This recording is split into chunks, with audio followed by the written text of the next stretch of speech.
Kane asks Carter if he killed Damien. In the train car, Laura knocks on Nikki's door and asks to take an evening stroll. Nikki's not in the mood, but invites her in. She tells her about her nightmare last night, about not being able to get to Victoria and Nick. It seems to be coming true. She rants about the lies, games, and Nick being accused of murder. Lauren cannot believe an innocent man has died. Nikki sneers that Kane doesn't care about that. She can't shake the feeling that something is terribly wrong. Lauren's sure Kane wouldn't harm Nick or Sharon. Nikki's not sure what Kane is capable of. Nikki tells Lauren the dread in her bones says Nick is in danger. She thinks it's about Chancellor. Lauren marvels. You think this whole stunt is a power play? Nikki says, absolutely. Lauren asks if she really thinks Kane would stoop this low. There's no doubt in her mind. Lauren worries she's ready to give in to Kane and give him what he wants. Who's telling the truth? In the main train car, Kane wants to speak to Carter alone, but Chance and Victor disagree. The Newman won't let him concoct a story with that robotic freak. Kane insists they'll be telling the truth. Kane wants the truth.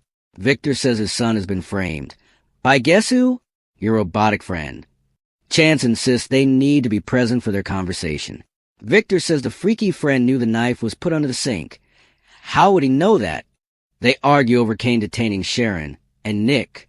Kane insists it was his decision. He thought it possible Nick was a danger. Victor muses that now it's only possible. So why is he still holding him? Carter wants these questions to end. He's done nothing wrong, and they can't hold him there. Chance says he's been put in charge, and he has a right to be present for any questioning. Kane barks at Carter to go wait in the bar area. Carter leaves, and Chance warns he'll be talking to him again later. Kane doesn't appreciate them grilling Carter behind his back. Victor says he's guilty. Kane wonders if they bullied something out of him.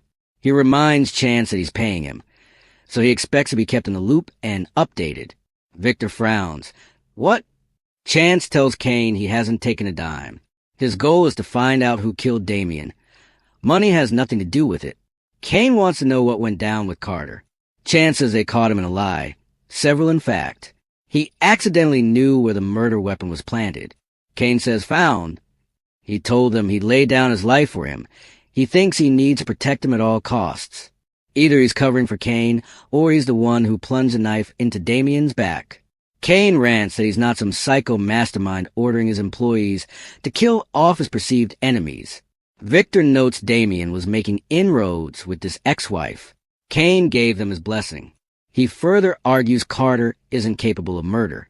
Victor says, this freak is beholden to you, isn't he? He'd do anything for him. Chance says maybe he identified a problem and thought he'd rectify it. That's what they need to find out. Will Nick make it? In the chateau, Sharon and Billy fret over Nick. Billy thinks he knows someone who can help. If it doesn't work, he'll go down the mountain. She needs to stay with Nick. He shows Sharon how to put pressure on Nick's wound and takes off. Sharon tells a grimacing Nick that help is on the way. Sharon pleads with Nick to open his eyes and talk to her. He grunts. I really did it this time, huh? He's never lost a fight to a trunk before. Sharon tells him the security guard is still out cold and Billy's gone for help. They have to trust him to find someone who knows how to deal with something serious like this. She hopes they get there soon. Nick grunts in pain. Sharon decides she'll distract him and keep his attention off of the pain. She tells him the kids need him to come home. He'll have to listen and stay alert as she regales him with memories of his kids and thoughts of the future. Nick knows she's trying to give him reasons to get through this. Sharon intones, there is no way we're going to lose you. In the train car, Billy finds Sally and tells her Nick is hurt. She gasps as he tells him Nick is bleeding a lot. She knows tricks from the carnies. Sally grabs her stuff and they take off.